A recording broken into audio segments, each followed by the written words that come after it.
સાવરકુંડલા શહેરમાં કાટકિયા કોલેજમાં જુનિયર ક્લર્કની પરીક્ષા પેપરમાં ગેરરીતિનો મામલો સામે આવ્યો છે।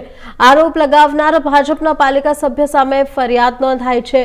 નગરપાલિકાના સદસ્ય ધર્મેન્દ્ર મહેતા સહિત આમ આદમી પાર્ટીના શહેર પ્રમુખ જગદીશ ઠાકોર સહિત કુલ 3 સામે ફરિયાદ નોંધવામાં આવી છે।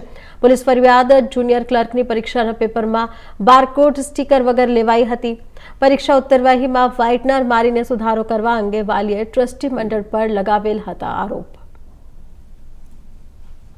પૂર્વ કોર્પોરેટર સાવરકુંડલા નગરપાલિકા ગત શનિવારે સાવરકુંડલા નૂતન કેળવણી મંડળ સંચાલિત કાણિકિયા કોલેજની અંદર એક જુનિયર ક્લાર્કની વર્ગ 3ની પરીક્ષાનું પ્રશ્ન પેપર હતું।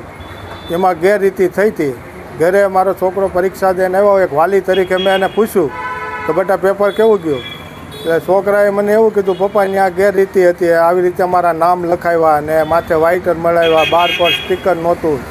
એટલે મેં તરત જ ટ્રસ્ટીઓ શ્રીઓનો કોન્ટેક્ટ કર્યો। મેં પ્રિન્સિપાલનો પહેલાં કોન્ટેક્ટ કર્યો। પ્રિન્સિપાલે કીધું કે આમાં ટ્રસ્ટીઓ આ બધું હકાવે છે, આ જે કાંઈ કરે છે એ। એટલે મેં ટ્રસ્ટીઓને મુકુંદભાઈ નાગરેશનનો કોન્ટેક્ટ કર્યો। એણે મને બચાવ કર્યો। એણે પછી વિનુભાઈ રાવળને ફોન કર્યો, એણે બચાવ કર્યો। પછી હું રૂબરૂ ગયો મેં એને પરીક્ષાની આખી એને સ્ટોરી કીધી કે આવી રીતે અહીંયા થયું છે, આની તપાસ થવી જોઈએ અને અન્યાય ન થવો જોઈએ। ગામમાં આવું એક નામ સાંભળ્યું છે કે દીકરીને એકને લેવાના છે, તો આવી રીતે ભાવનગર બોટાદથી છોકરાઓ દૂરથી આવતા હોય, આ છોકરાઓને શું સમજવું કે પરીક્ષા દેવા માટે તો તમે નામ નક્કી કરી નાખતા હોય એવું ગામમાં ચર્ચાવું છે। એટલે એને અમારી યારે કોઈ પણ રીતે અમને હરખો વ્યવસ્થિત જવાબ નહોતા દેતા, તો અમે ધીરજ રાખી છે। અમે એની યારે સફળતાપૂર્વક અમે સારી રજૂઆત કરી।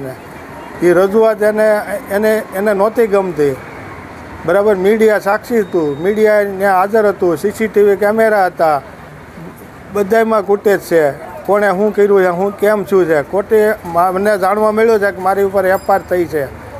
મને ન્યાયપાલિકા ઉપર ભરોસો છે, સત્યનો વિજય થાય। અને જો ખોટી રીતે આમનામ હાલશે તો હું અનશન ઉપવાસ ઉપર પોલીસ સ્ટેશનમાં બેસી જવાનો છું। જ્યાં સુધી સત્યનો વિજય નહીં થાય ત્યાં સુધી હું અનશન ઉપર રહીશ। તમારી ઉપર એવા આક્ષેપ છે, ગાળો બોલ્યા, ધમકી આપ્યા, તમે જો સામે કેમેરા છે, વિડીયો ઉતારેલા છે, તપાસ કરી લે ને એવું કાંઈ હોય તો મને ફાંસીના